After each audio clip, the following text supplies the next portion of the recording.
Right in the heart of Ahmedabad, India, there's this really modest, unassuming mosque. It doesn't have any grand domes or soaring minarets, but it holds one of the most famous and intricate pieces of art in the entire world. It's a single work in stone that has somehow come to represent the very soul of a city. So let's dive into how this quiet building ended up holding such a massive legacy. That's a pretty big claim, right? For a building that most people haven't even heard of. But as you're about to see, the artistry here, wow, it absolutely speaks for itself.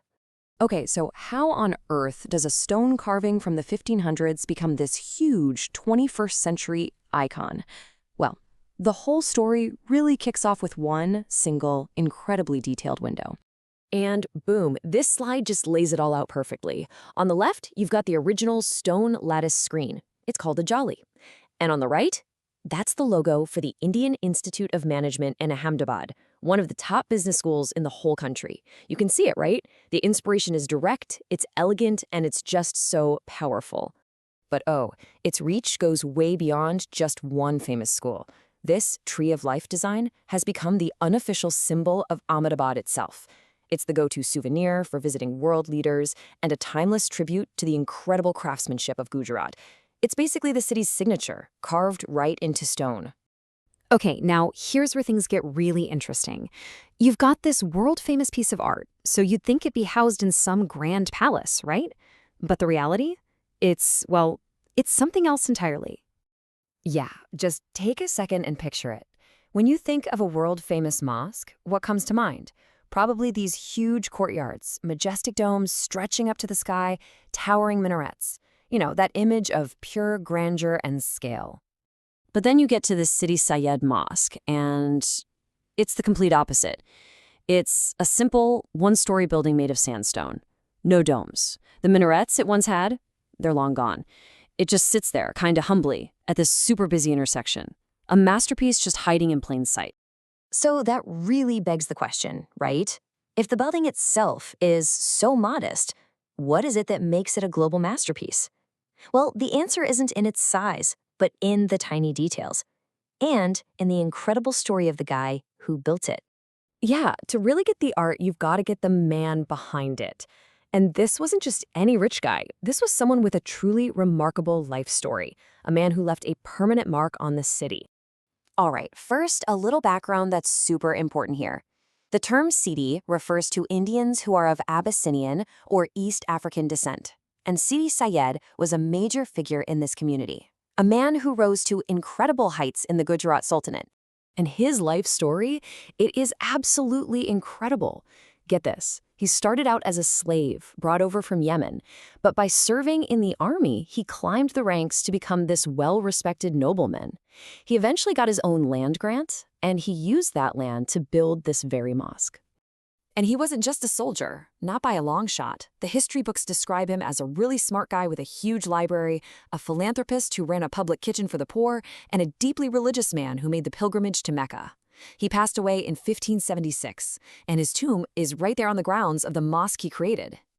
Okay, hold on, because this is where the story takes a really dramatic turn. To truly appreciate this mosque, you have to know when it was built. It wasn't just some random year. It was a moment of massive historical chaos. The year is 1573. Lock that date in your head. Why? Because 1573 was the last year of the independent Gujarat Sultanate. This mosque was being built literally as an empire was collapsing. It's been called the last great building in the Gujarati style, right before the Mughal conquest. And that little piece of history, it gives us a clue to a mystery that's right there in the mosque's walls. If you look at the back wall, you see these amazing, intricate jalis.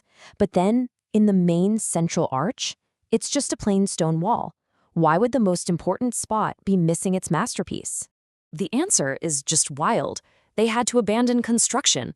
As the artists were carving away, the Mughal armies invaded Gujarat and the whole sultanate just came to an end.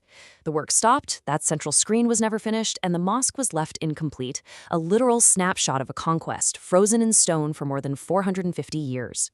But the story doesn't stop there, not even close. The mosque's journey through the centuries that followed is just as dramatic as the moment it was born.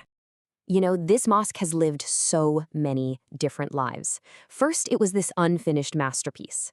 Then, during the British era, it suffered this huge indignity. It was used as a government office.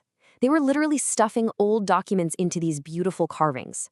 Thankfully, it was rescued around 1900 by the Viceroy, Lord Curzon, who ordered it cleaned up and restored. And finally, in our time, it's been reborn as a protected monument and a global symbol for the entire city of Ahmedabad. And I mean it when I say its fame is global. Just look at this list, and this is just a few of the VIPs who have come to see it. We're talking Tsar Nicholas II of Russia way back in 1890, Queen Elizabeth II in 1961, and more recently, the late Japanese Prime Minister Shinzo Abe in 2017. It has this incredible, timeless appeal.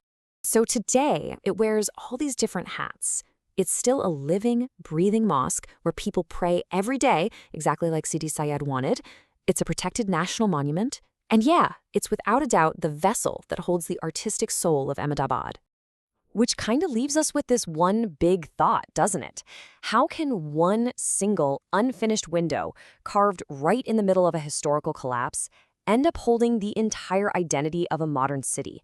I think it's just an amazing testament to the power of art to outlive everything: time, conflict, and even its own incompletion.